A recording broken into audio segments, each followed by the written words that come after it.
The fallout continues of the potential Oakland A's move to Las Vegas. Hear what the mayor had to say to Front Office Sports on Tuesday afternoon.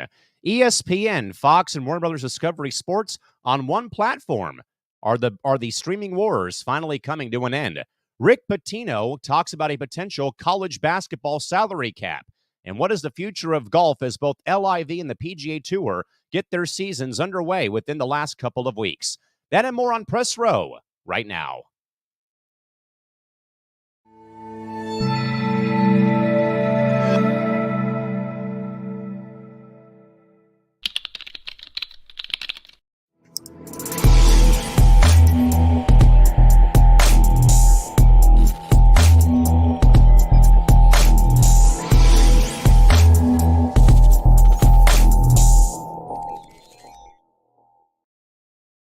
This Coast to Coast Entertainment Network program is brought to you by Beside Me Bracelets. Our bracelets are handmade for any occasion. Use the promo code Coast to Coast for 15% off. Visit their website at besideme.com.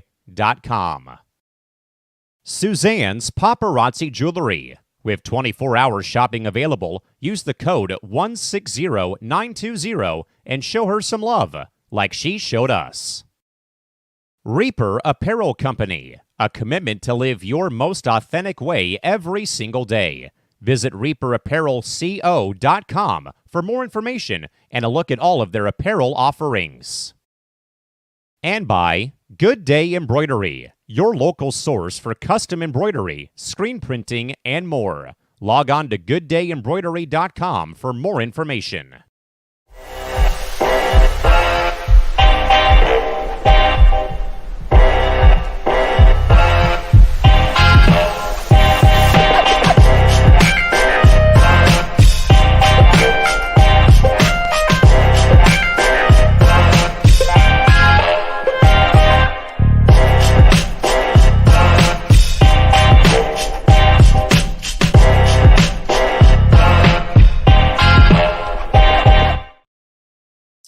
Happy Wednesday, everybody, and welcome into the Coast to Coast Entertainment Network. Halfway through the work week on this Wednesday afternoon, the sun finally coming out here in Southern California after a few days of heavy rainfall, flooding, and you name it.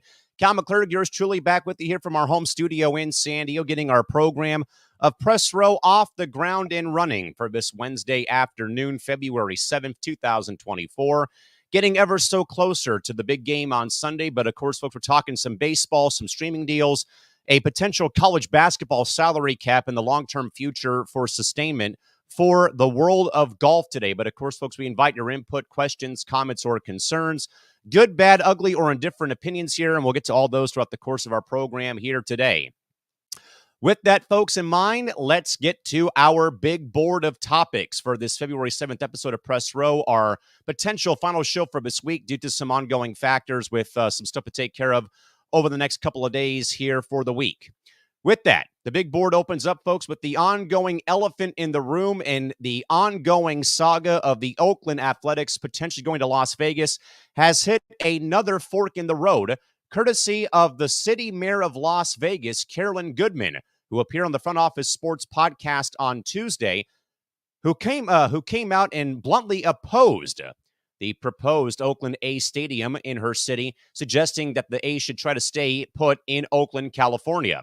Now, however, though, the mayor did backtrack her comments and clarify that she's excited about the prospect of baseball, and specifically Major League Baseball in Las Vegas, but believes the A's in Oakland should make their relationship work better. She's also proposing a larger site in North Las Vegas as a better location than the congested plague strip and the 9-acre parcel of land where the Tropicana site is currently located. However, Mayor Goodman does not have any type of jurisdiction, nor does the city, over the strip, which falls under the oversight of Clark County, Nevada.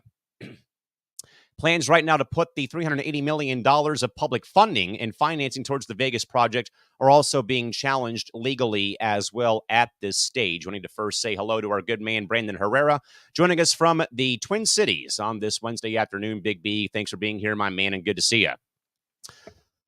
With that in mind, folks, holy Toledo, in the words of Oakland A's great broadcaster Bill King, holy Toledo. Just when we think this story cannot get any more out of control and loony, this happens on Tuesday via a podcast interview with the Vegas City Mayor, Carolyn Goodman, appearing on the FOS Today podcast on Tuesday, then walking back her comments after the podcast goes public.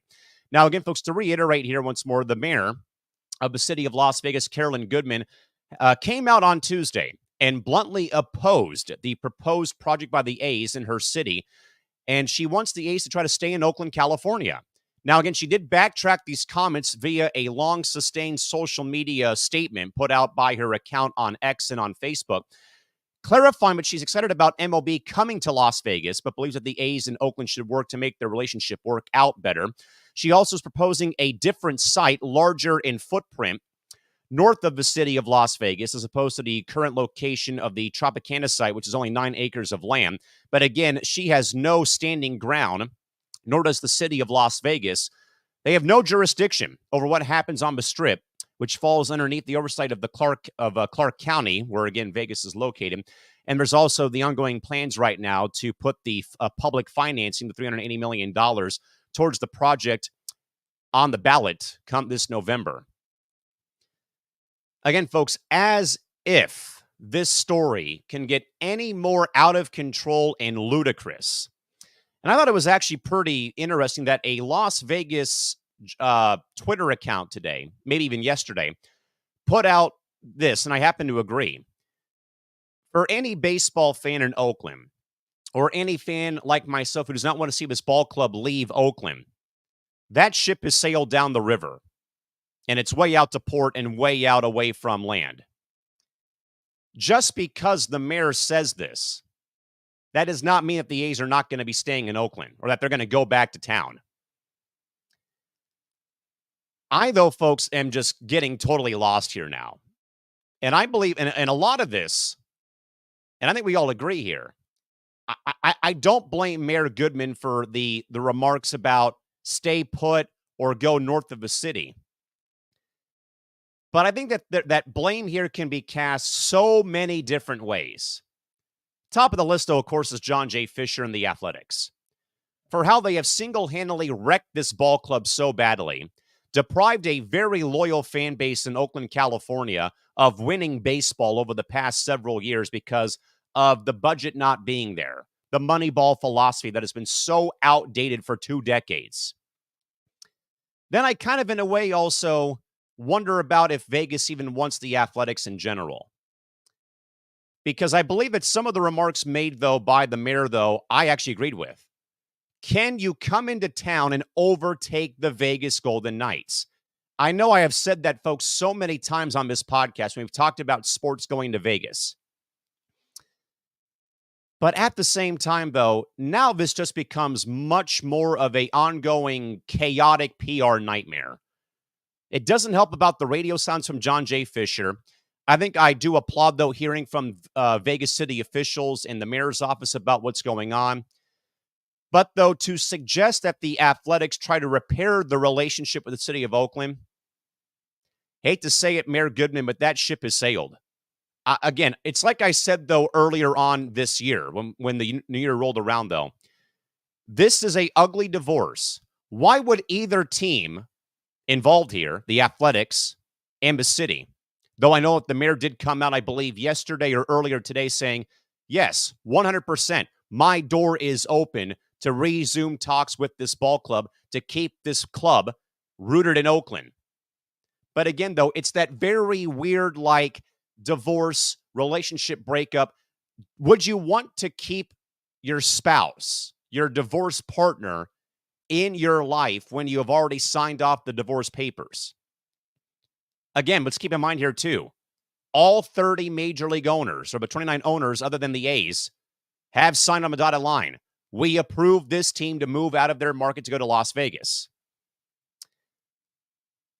But now the mayor's office gets involved, though. But again, there's no legal standing. On the big board here, again, the mayor and the city of Las Vegas have no jurisdiction over what happens on the Strip, where, again, you've already have built 2 plush palaces and estates for the Golden Knights, Stanley Cup champions, the Las Vegas Raiders, who always have a following, whether they're in Vegas or Timbuktu, as the old anecdote was back when they first moved to Los Angeles. And the reigning WNBA champions play at Mandalay Bay at Michelob Ultra Arena. 3 venues are already on the Strip. Now, I do know that the concern, though, would be about the acreage of property, only 9 acres. I believe, Brandon, that I read a story, if you're still here, bud, that Target Field is on smaller square footage and smaller acreage, and it's one of the smallest ones other than what is proposed in Vegas by acreage and by acreage footprint. Again, I don't quite understand the remarks here. Like, it's kind of like doubling down at the blackjack table, to use a gambling term for Vegas. The mayor says one thing, that she doesn't want the ballpark being built in her city. Go back to Oakland, stay away. We have enough going on. You know, our hockey team is more successful. Our women's basketball team is more successful. The Raiders are the Raiders. We got the Super Bowl coming here in 4 days. Then, though, to go back, though, and clarify, look, I said this. I meant to say this. You know, I'd love to have Major League Baseball come here, but I still think that the A's should go back to Oakland. So you're telling me right now you don't want any sort of summer revenue other than the Las Vegas Aces of the WNBA. You're telling me you don't want to further grow your portfolio of becoming the single quickest growing sports city in America. So I think that the mayor's office here, this could have been done a way different. This could have been done way differently here. Now, I think that the only saving grace, though, for any potential baseball fans in Las Vegas is the mayor, again, has no standing of ground, and the mayor's office and the city cannot do anything jurisdiction-wise over the Strip, where, again, this ballpark would be built where the Tropicana site is right now. The only hurdle here I would see, other than the comments made by the mayor's office, is about the public financing of the project, which I do believe, though, is a hurdle that I believe John J. Fisher is waiting out right now. Again, Mr. Fisher may not be the sharpest tool in the shed, though, but part of me does wonder, though, are they waiting for what the ruling will be, though, of the teachers union suing the ball club in the city for the public money portion, perhaps going on the ballot as soon as November? Again, that could be a hurdle that John J. Fisher can't clear right now until they actually figure out what's going to happen with the lawsuit right now being filed by the Teachers Association when it boils down to the public money. And folks, public money has killed a lot of projects here in California, notably San Diego for football, and I would even think as well with the Oakland Coliseum. 5th oldest ballpark right now between Fenway, Wrigley, Dodger Stadium, and Angel Stadium. So again, though, from my perspective, I just don't see, though I know the mayor's office in Oakland has said, I'm 100% on board to keeping my door open to let the A's come back to the table to talk. But I still, though, do wonder the fact of the owners signing off, all 30 owners saying, yes, the A's are free to move to Vegas.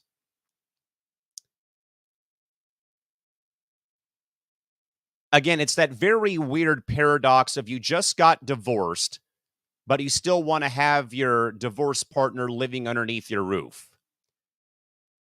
Again, though, and also, what do the fans think? I think that's more of the problem here, is that the A's have their foot out the door, and the fan base is kind of in the same exact spot. Like, big deal. Okay, you're going to go. You're going to leave. Now I'm not going to worry about your organization. So again, folks, a very, very interesting couple or day or so here, roughly, with the Oakland A's and the ongoing issues here with the potential move of the club to Las Vegas. Again, on Tuesday, the Vegas City Mayor, Carolyn Goodman, joined the FOS podcast and said she bluntly opposes the proposed A's stadium in her town, suggesting that the A's should try to go back to Oakland. Further then, though, clarifying her comments on social media after the podcast went public, that she is excited about Major League Baseball in Las Vegas, but does believe, though, that the A's and Oakland should work out their differences and make their relationship work again. She is also, though, proposing a larger site in North Las Vegas as a better location than the congested plague 9-acre parcel on the Strip, though. But again, the mayor's office in the city of Las Vegas have no jurisdiction over the Strip, though, which falls underneath the oversight of the county. And then the plans to put the public money portion towards the Vegas project are still, though, being legally challenged right now by the Teachers Association in Las Vegas, Nevada. Now, I think if there's any small saving grace for the mayor's office, again, other than the fact, though, I think that it was very, very poorly handled here with the remarks about opposing the move by the A's, stay out of my city, stay in Oakland. Then, though, again, walking back those comments, though, on social media saying, look, I said this, I meant to say this. I would love to have MLB come here, though, in Vegas, but I don't think, though, that it will work on this particular site of this particular property site. But again, going back, though, but stay away from my city. This could have been done a way different. And I think that the mayor's office, though, is really in the wrong here for saying, I don't want the team to come here, stay in Oakland. I do think that the sport could work here, though. But again, stay in Oakland. We have some more property away from the Strip, though. But again, stay in Oakland. I don't like that mentality, especially knowing, again, that the baseball owners have signed off on this move, though. Again, this is going 30 different directions right now. And again, I just don't think, though, that Oakland, other than the city, than the mayor, again, I don't think that right now, I don't think that fan base wants that ball club back. Now, I do know, though, that fans want the club to be sold. That might be the only way that the A's stay in Oakland. If John J. Fisher can put up the club for sale, I know Joe LaCobe, who's the owner of the Warriors, was involved with a potential group to keep the A's in town, but I think he struck out and missed at it. Something better be resolved pretty soon. Because now, again, like we said here, I think 2 weeks ago on PR, because now you're basically in a lame duck season if you are the Oakland Athletics. You may not have a home ballpark for 3 seasons up until the magical year of 2028 when somehow, some way, this new ballpark gets built in Las Vegas on the Strip or somewhere north of the city in Paradise. So, again, folks, this is a very chaotic story here. But to reiterate one more time again, the Las Vegas City Mayor Carolyn Goodman joined the Front Office Sports podcast on Tuesday and said she is opposing the proposed Oakland A's stadium project in her city of Las Vegas and suggesting that the A's should try to stay in Oakland, California. She then would go back, though, hours later on social media and write a statement clarifying that she's excited about baseball coming to the city, but does believe that the A's should stay in Oakland and make the relationship work again with the city. She is also proposing a larger site in North Las Vegas as a better location than on the Strip. But again, Mayor Goodman and the city of Las Vegas have no jurisdiction. They have no legal standing over what takes place on the Strip with buildings, which falls underneath the oversight of Clark County only. And again, the potential for public money, $380 million worth of public financing towards the Vegas project is currently being challenged legally by a teachers association in the state of Nevada. Let's, folks, get now to the comment box real quick and get to our good man, Brandon Herrera. Brandon first says, Callan, if I'm a business person in Montreal, I begin putting a plan together to get the A's to move to Montreal, Canada. Brandon, would think so. However, I do think that there might be a loophole here because I believe that right now, Brandon, that it's only that the owner signed off only on Las Vegas. I don't think with the owners saying Vegas right now, I don't think I've heard any reports right now that any other city would be allowed, I believe, to take the A's away. With that, folks, I have to step aside for a quick moment. I'll be right back after this quick time.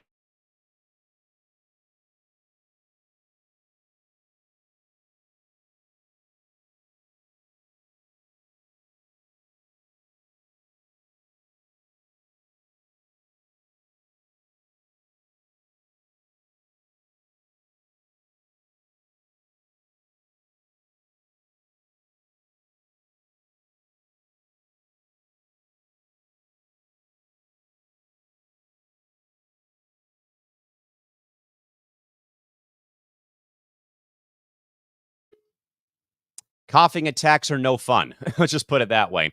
But I think, though, Brandon, basically at this stage, though, again, I'm not 100% sure, though, if the A's would be able to move to somewhere other than Vegas. I think that there would have to be another vote, maybe, to open up other bids, maybe, for the expansion side of things or the relocation. But I don't know, though, about Montreal. I would think, though, Brandon, that there would have to be another proposal for a ballpark, because I don't think you send the A's back to another dump of a ballpark in Olympic Stadium. So I'll keep an eye on that and see what really happens. We'll see what does come to it. Brandon Alder also says, why would the mayor think the move would not make sense? I think, again, Brandon, it just kind of goes back right now to the acreage of property and more congestion on the Strip. If you've ever been on the Strip, Brandon, it is a bit of a nightmare. It's a lot like going through the streets of New York City. Traffic flow, homeless population, street vendors, you name it. It does get a little bit out of control and a bit chaotic. So I can understand, though, like, you can still come, but don't play on the Strip, though. Go north of the city towards where the Vegas Motor Speedway is at, or Paradise, or the EDC Festival Ground. Places like that. Just don't come right into the heart of the city where we already have the Knights playing here, the Aces playing here, and the Raiders. That might be the only thing, Brandon, that I think the comments don't make sense. And then furthermore, Brandon is asking about a potential expansion team for Vegas. Again, Brandon, I don't know. Now, I can probably, in a way, understand, though, like, hey, I don't want to feel like I'm taking away, another franchise out of a different market.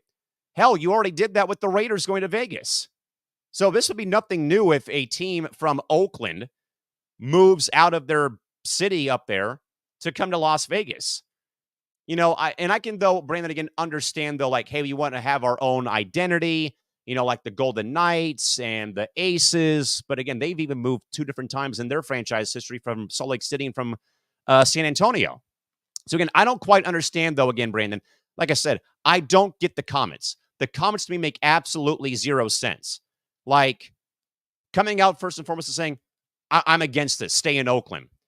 Then clarifying, or going back and then backtracking, walking back those comments. I'd love to have a team here, but again, stay in Oakland.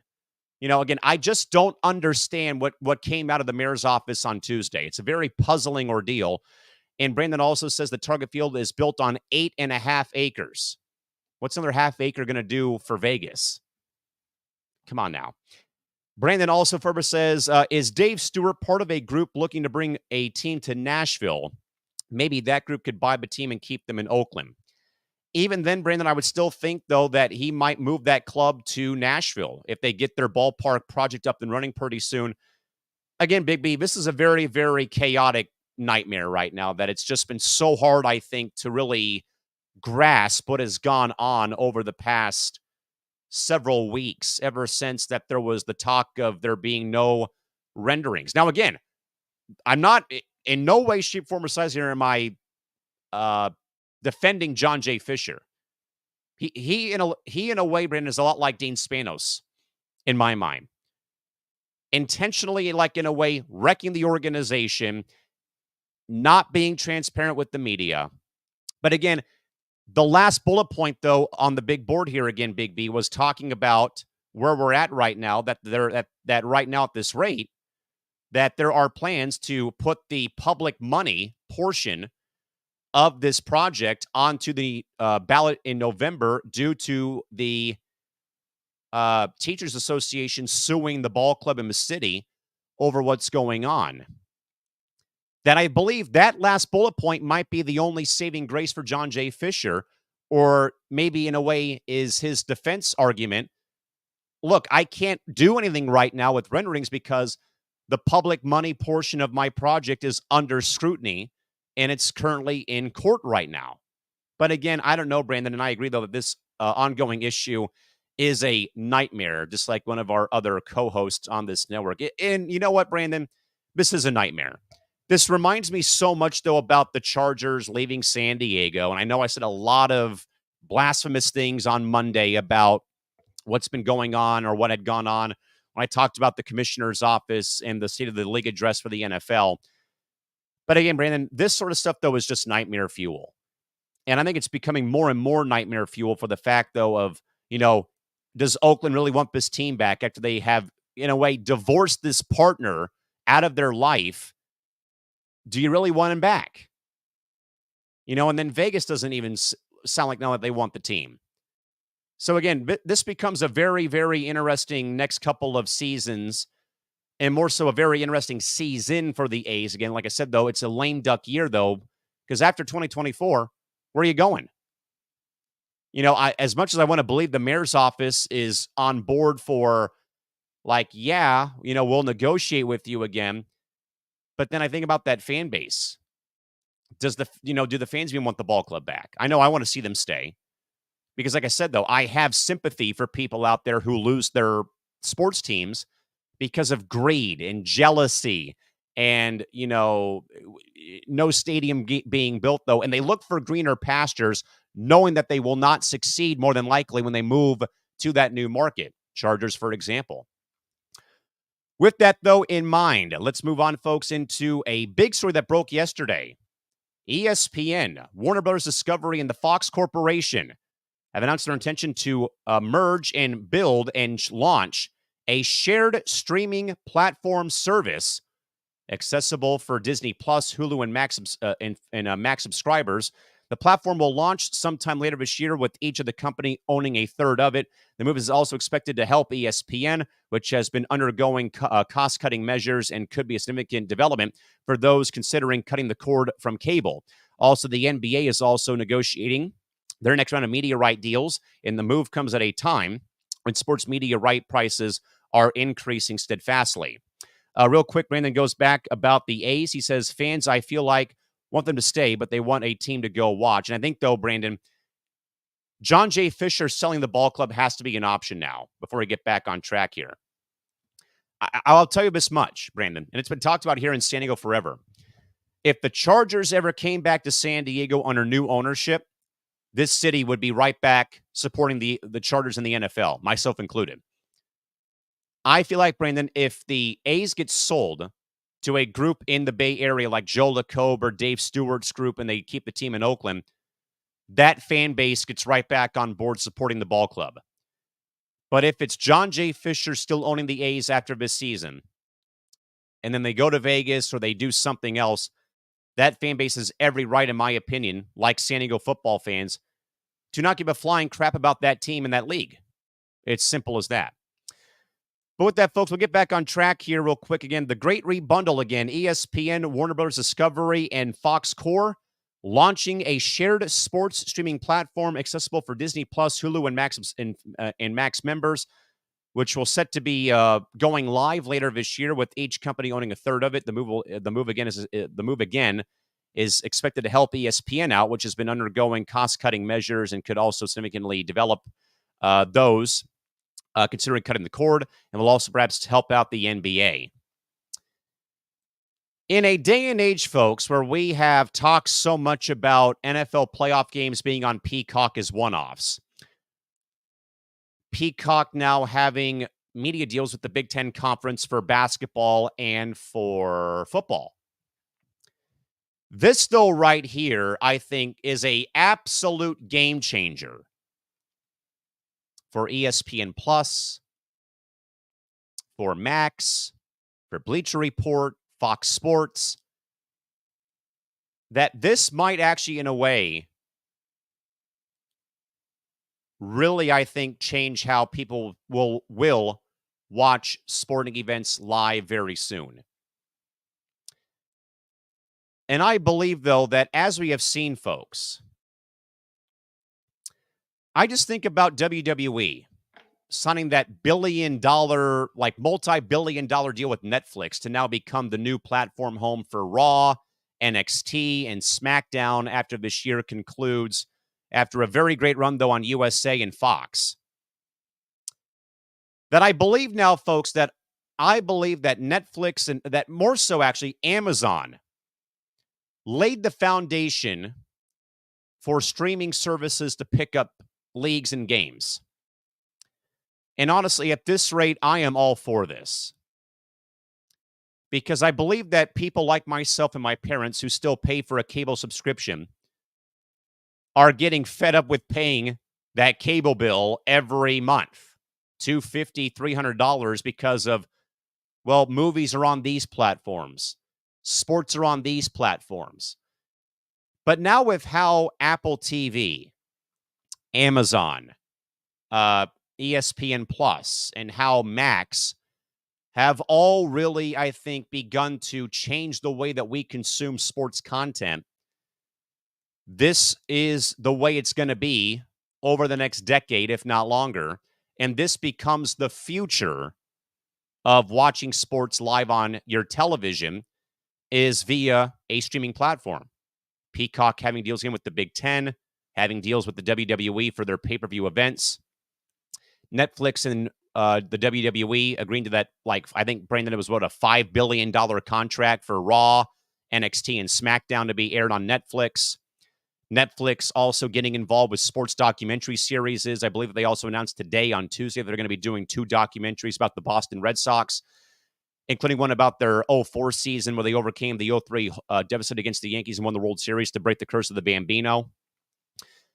Also, the NBA right now at their own crossroads right now with their media deals right now. That this is a absolute, and I agree, and Brandon and I agree, this announcement is a absolute game changer. And I think a game changer, though, for the future, but also I think a game changer for how we consume sports. I think, folks, I teased here during an earlier episode of PR about the potential chance of there being a pay-per-view Super Bowl on Peacock, Amazon Prime, on Netflix, ESPN Plus, that I believe that there was a poll put out that 61% of the American sports fan base would fork out the money to watch a pay-per-view Super Bowl on a streaming platform. Though, again, I have my reservations and my concern, though, that if that happens, you're still, though, alienating a cable viewing audience if you were to do that. But I think, though, that cable is becoming a thing of the past. With how we are right now with technology, Apple Pro Vision's now a thing. But also that, kind of in a way, though, and this might sound stupid, but knowing, though, about how Major League Baseball has done a great job or did a great job handling the Bally Sports issues with the Padres and the Diamondbacks last season, that may have also been like the eureka moment that putting sports on streaming platforms does help. Though, again, it left the Padres high and dry on payroll last season. But, though, when Major League Baseball announces that they gained over 1 million or 2 million subscribers to their MLB.TV platform because of the Padres losing their cable deal with Bally Sports and Diamond, that, I think, kind of began to tell me this is the route that we're going. But now to have the 3 biggest sports corporations, ESPN, the longtime sports TV king, Warner Brothers Discovery, who's been doing great work with the NBA, and then Fox Corp with their talk show lineup on FS1, their deals in place with MLB and college sports on FS1 and even on Fox as well. And then also Major League Soccer getting their deal done with Apple TV Plus. Welcome to the new era of sports being consumed on streaming platforms. And it is a game changer. Because now I know that sports bars, like I said, though, may have been a little bit kind of high and dry with that Peacock game. But now it's just part of the ongoing evolution that sports will now be more direct to consumer, especially like the Clippers launching Clipper Vision. The Lakers now having a deal with Spectrum. Yeah, you can watch Laker games live on your phone or on your computer or tablet or on your devices without having to have a cable subscription. That's becoming more and more of a thing. And I think it comes in wake, though, of baseball with the Padres and Diamondbacks, Amazon getting their foot in the door with Thursday Night Football, Netflix now with that huge deal right now with WWE, that now with the NBA media rights coming to fruition here. At this rate, I think cable TV becomes a thing of the past. with the exception maybe of your local Fox, NBC, ABC, and CBS stations. Because now, again, folks, like cable TV and the movie theaters are now almost a thing of the past. Because almost in a way, COVID or not, though films go to the theater still, I know a lot of my friends who are big Marvel fans like myself and Star Wars fans, forget the movie theater. Wait till it goes out on Disney Plus or on streaming platforms. That's where I think we're at, though. I mean, like I said, though, I literally pay the $5.99 a month for Peacock just to watch WWE shows that from when I was a fan from 2005 till 2011. But now here we are here with ESPN, Warner Bros. Discovery, and Fox launching a shared sports platform that will be available later this year. But also, again, ESPN, though, having their problems. You know, they have been under so much scrutiny for layoffs, content distribution, Disney having their problems with the theme parks in California, and other problems affecting the company.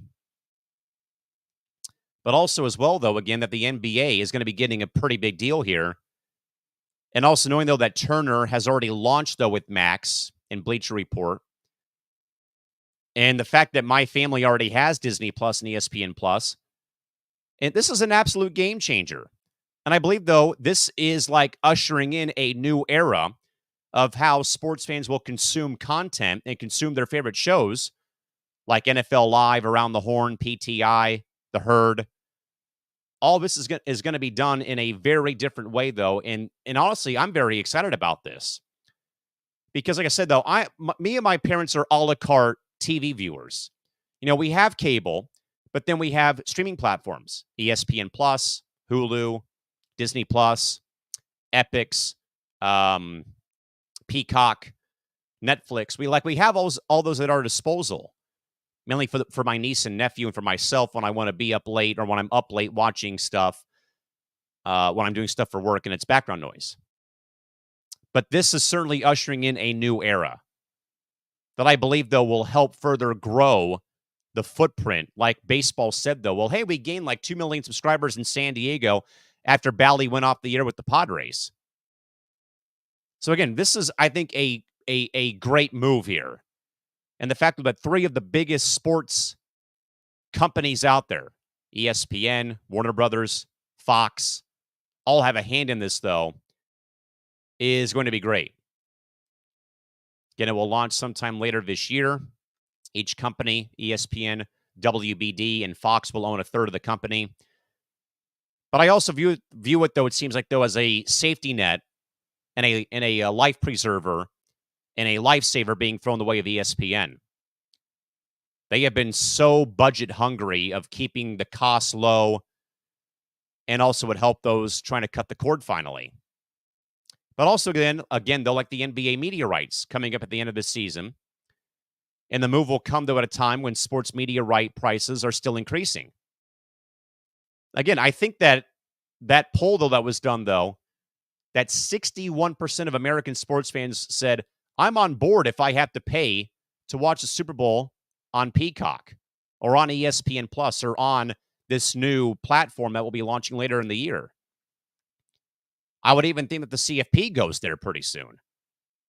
So I think, folks, that there is endless possibilities of this deal working out greatly, other than just the NBA having their media deal ending this season.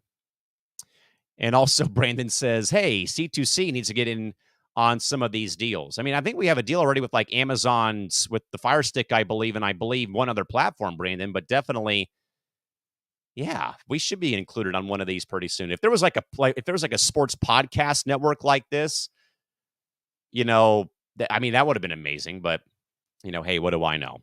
Let's, folks, move on now. Could there be a college salary cap in wake of a very interesting announcement made by Dartmouth University made on Tuesday that could potentially label student athletes as employees of their university? Longtime men's college basketball head coach Rick Pitino, currently at St. John's University, has suggested that a salary cap should be made for name, image, and likeness deals in college basketball.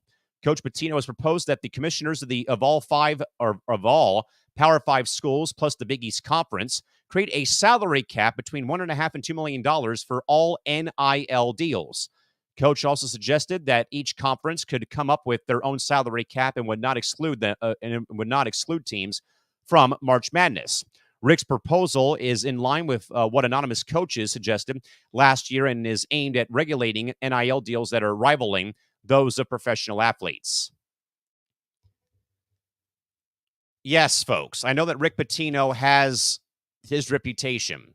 His time at Louisville marred by controversy because of payment to players, him having to regain his reputation at Iona and now at St. John's.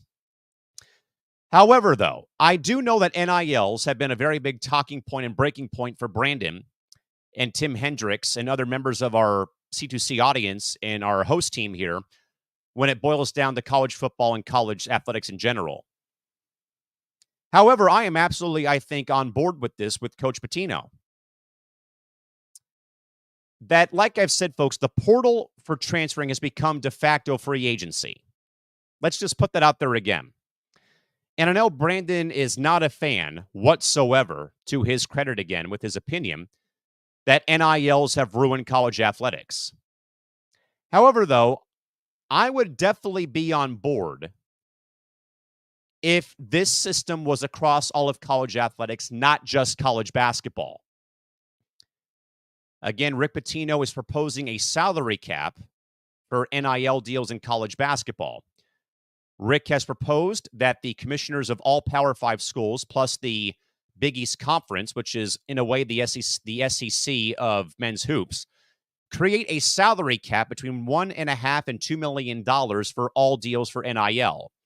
He also suggests that each conference comes up with their own salary cap and would not exclude teams from competing in March Madness, and that Rick's proposal is also in line with anonymous coaches suggested last year and is aimed at regulating NIL deals that are rivaling those of pro athletes. I think, folks, we are all in agreement, and I'd love to hear Brandon's thoughts on this here. That NIL deals, though, have in a way, like I said, they'll ruin college athletics, though. But there should be something here, though, in place like what Rick is proposing that I think, though, would keep teams and keep parity in college athletics. The Dartmouth story, folks, has a long way to go, and I did not really want to get involved with it on the program today because there's just so much information to dissect and decipher from what came out with Dartmouth men's basketball and their athletes being ruled as employees of the university as of Tuesday. That is a long way to go. But this might be, folks, the one NIL thing I've enjoyed or that I think I could get behind. I do believe, though, that there should be some sort of compensation given towards college athletes, but you have to cap it.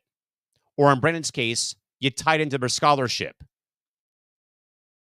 I think it was also in wake of what we had talked about, though, during college bowl season, like Caleb Williams sitting out for USC, Florida State sitting out 20 players because of the sore loser bowl, as I called the Orange Bowl that year or this past season. But obviously, though, Rick Pitino is onto something here. Because I do believe that the NILs, though, have come under scrutiny. Tennessee football, $8 million fine, I believe. They've been stripped of scholarships. They've been banned from a bowl game because of what had gone on with NIL deals. I do believe Florida State is now also in hot water with NIL deals being in place. But this precedent here, like this proposal by Coach Pitino,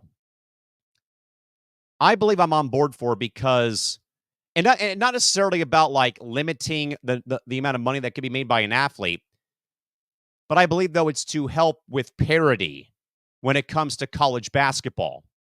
I literally sat through watching San Diego State blow the doors off the Air Force Academy in Colorado Springs last night. Now, I know that NILs would not probably work, though, with like parity, though. But I also kind of wonder, though, if the NIL salary cap being proposed here by Coach Pitino, would that maybe make college athletes reconsider the transfer portal? Because I think if you put a cap on this, I think you would stop a lot of movement by players who go to their first college of choice, though. Then they get offered a bit more, a few more dollars and cents to go to Alabama, for example, in football, or go to UConn in men's basketball. They leave that first school that they went to, then, in a way, again, free agency, because they're offered more money for NIL.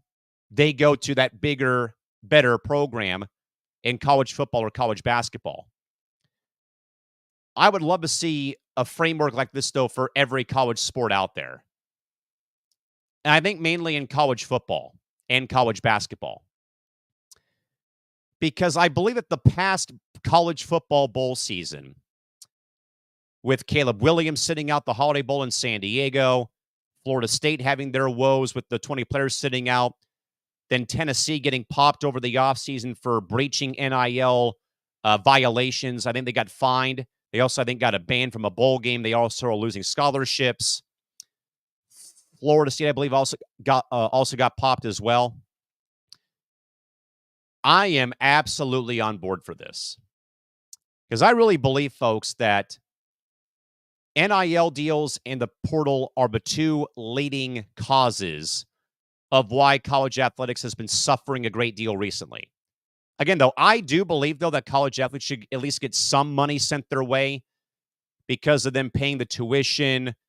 Some of the conditions we've heard, though, of like kids not getting fed because of budgeting concerns, things like that.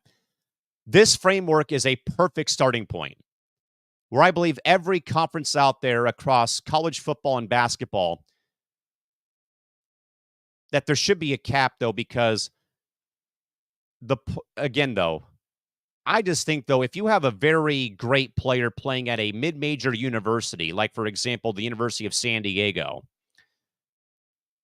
who goes to the school but gets offered some more money to play at San Diego State or at UNLV or UConn or even St. John's,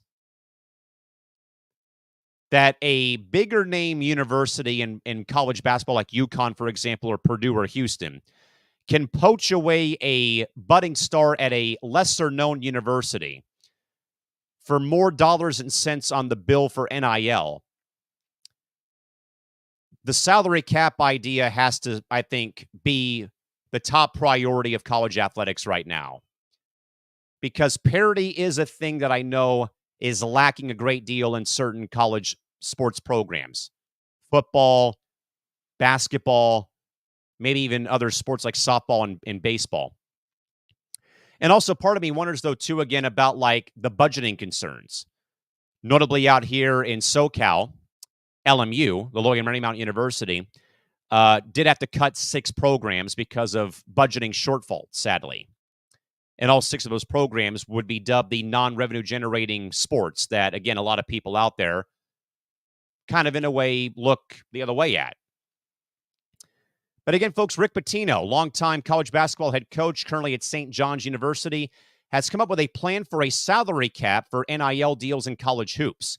Coach Pitino is proposing that the commissioners of all Power 5 schools in the Big East Conference create a set salary cap between $1.5 and $2 million for all NIL deals, and also has suggested that each conference come up with their own salary cap and would not exclude the teams from the NCAA tournament. His proposal is also in line with what anonymous coaches suggested last year and is aimed at regulating NIL deals that are rivaling those of pro athletes. And also, Brandon agrees that the NIL and transfer portal is killing the college sports and making it look like a minor professional sports league. So, Brandon, let me ask you, though, what are your thoughts, though, about what Pitino has put forth here? I believe that we've talked about the salary cap in baseball for so many times on here between you and myself and our other colleagues here on C2C. Again, Brandon, I think that Pitino's proposal here is a great starting point. I'd like to see it, though, expand, though, to college football, because I believe that college football is the biggest offender right now of where players have just jumped ship. And I believe if you can put a salary cap in place for football as well, Though I know a lot of programs out there collegiately are funded by football, I kind of think, though, that this is a very good starting point, Brandon, to at least kind of get that conversation going and also maybe consider football being a part of this model. Also, our good man, Trevor Williams, is wondering aloud, okay, let's say if a school goes over the cap, what would happen to the school? Trevor, my best educated guess would be if a school exceeds the salary cap, I think it'd be unfair to ban the team from the tournament.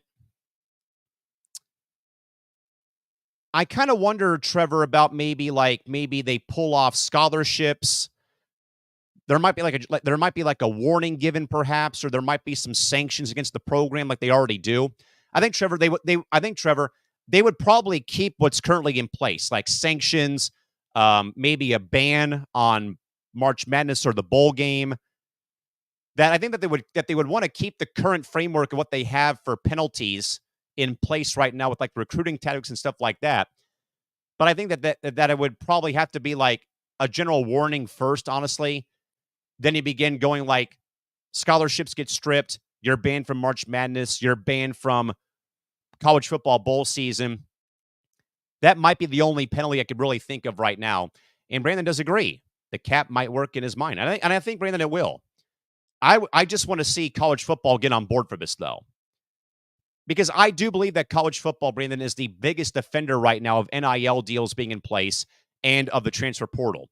Not really with like volleyball or basketball or soccer or baseball.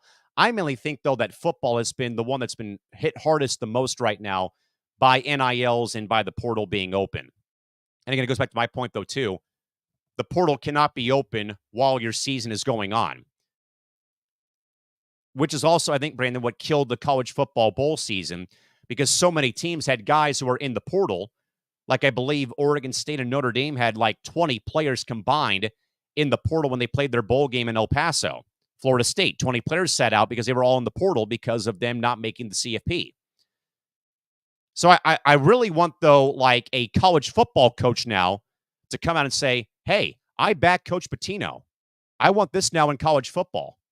Now, just maybe, because of the TV revenue coming in, though, for the CFP, that maybe, Brandon, I would see that the cap for football would be a little bit bigger other than college hoops.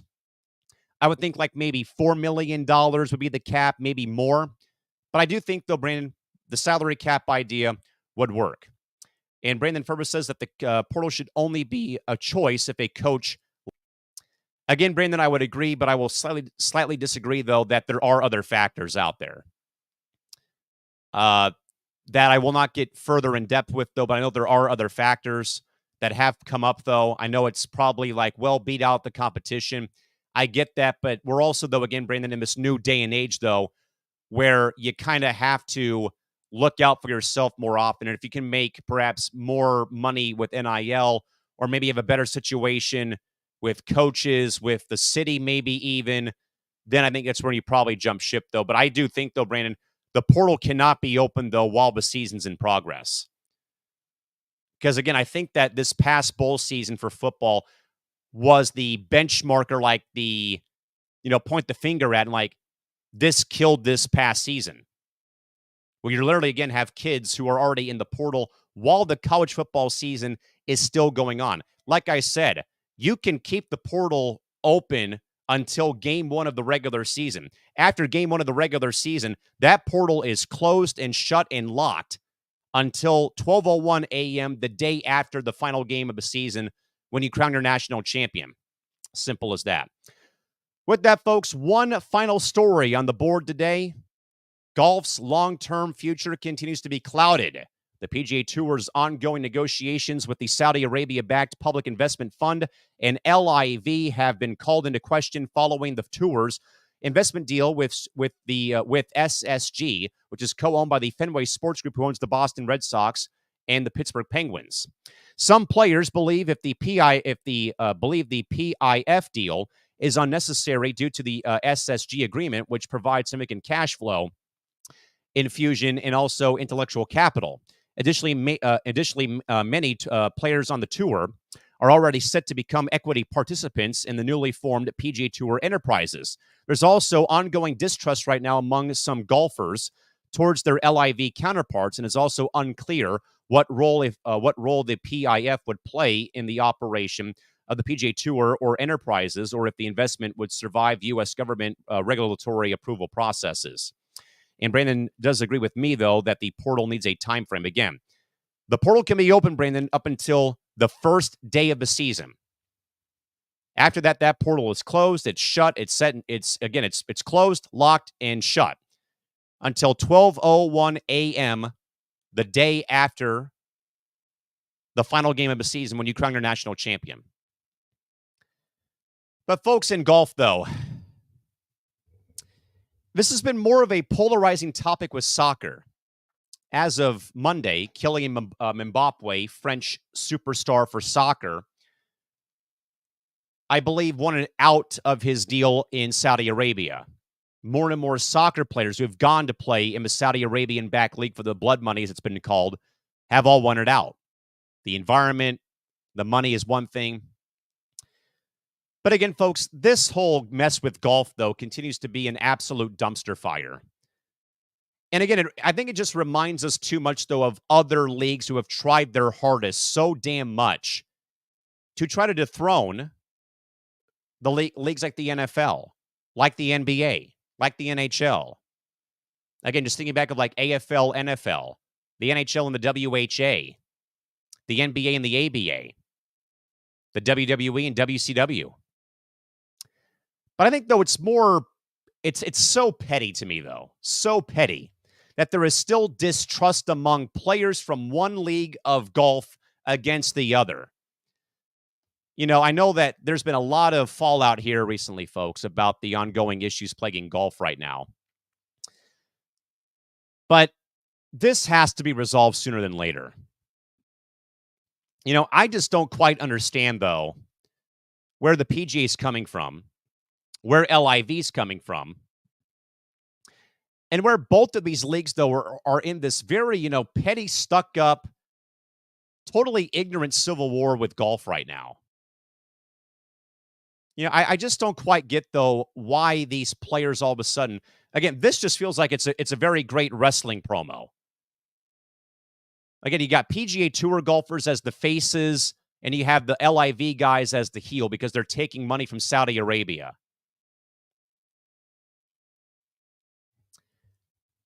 And part of me just wonders, though, about, like, the major tournaments. Like, will there be invites out to golfers who've left for LIV, who may have already been on the PGA Tour? You know, will they be able to play in the Masters or in the U.S. Open or the British Open or any of the big major tournaments out there? Again, this is a very chaotic story, much like the first one for today about the Oakland A's and their move to Vegas. But I would just love to hear, though, why there's so much distrust going on. I mean, it's not like, no, really how to phrase it, but the distrust and animosity because one golfer goes to a different league. I know fully, though, that there is, again, blood on the hands, though, of LIV with the Saudi Arabian-backed money and all of that stuff.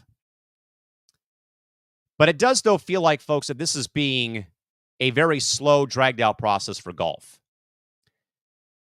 And I think that the PGA Tour is really losing traction now because the fact, though, that there has really been no notable names who've won the most recent tournaments in Pebble Beach, here in Torrey Pines at the Farmers Insurance Open, or in Honolulu, that the PGA right now is behind the eight ball here. And I think that the only way out of them from being behind the eight ball, honestly, would probably have to be with them merging with LIV. But until these golfers can kind of, in a way, stop acting like immature children at the Thanksgiving dinner table, I don't see a clear path forward for golf right now. Because again, these golfers are acting like immature children at the table for Thanksgiving dinner. Just because a golfer defects or goes to a different league knowing again damn well about what's going on, though, with that league, with their issues with salary, with television deals, the Saudi Arabia-backed money from the PIF. I just think it is a very bad look, though, for professionals to act unprofessional and hold grudges and vendettas and say, I don't trust a player playing for LIV or the PGA. This is just ruining golf's credibility. This whole entire ordeal is just not helping the future of this sport and not helping grow this game.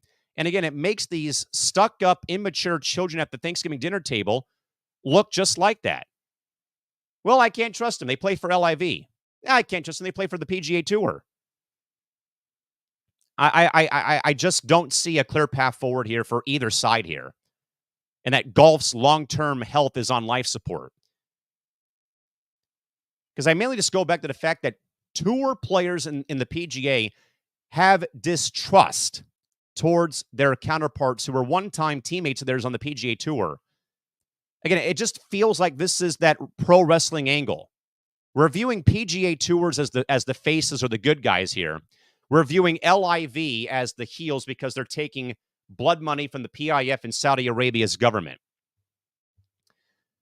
I think the PGA Tour is worse for wear here because, again, the reason I say that, due to the fact that so many big-name players have left your league for LIV because of the money, and when you have no-name golfers like a Matthew Pavone winning the Farmers Insurance Open in San Diego, and Wyatt Crawford, I believe, winning the rain-shortened Pebble Beach tournament in Pebble Beach, California.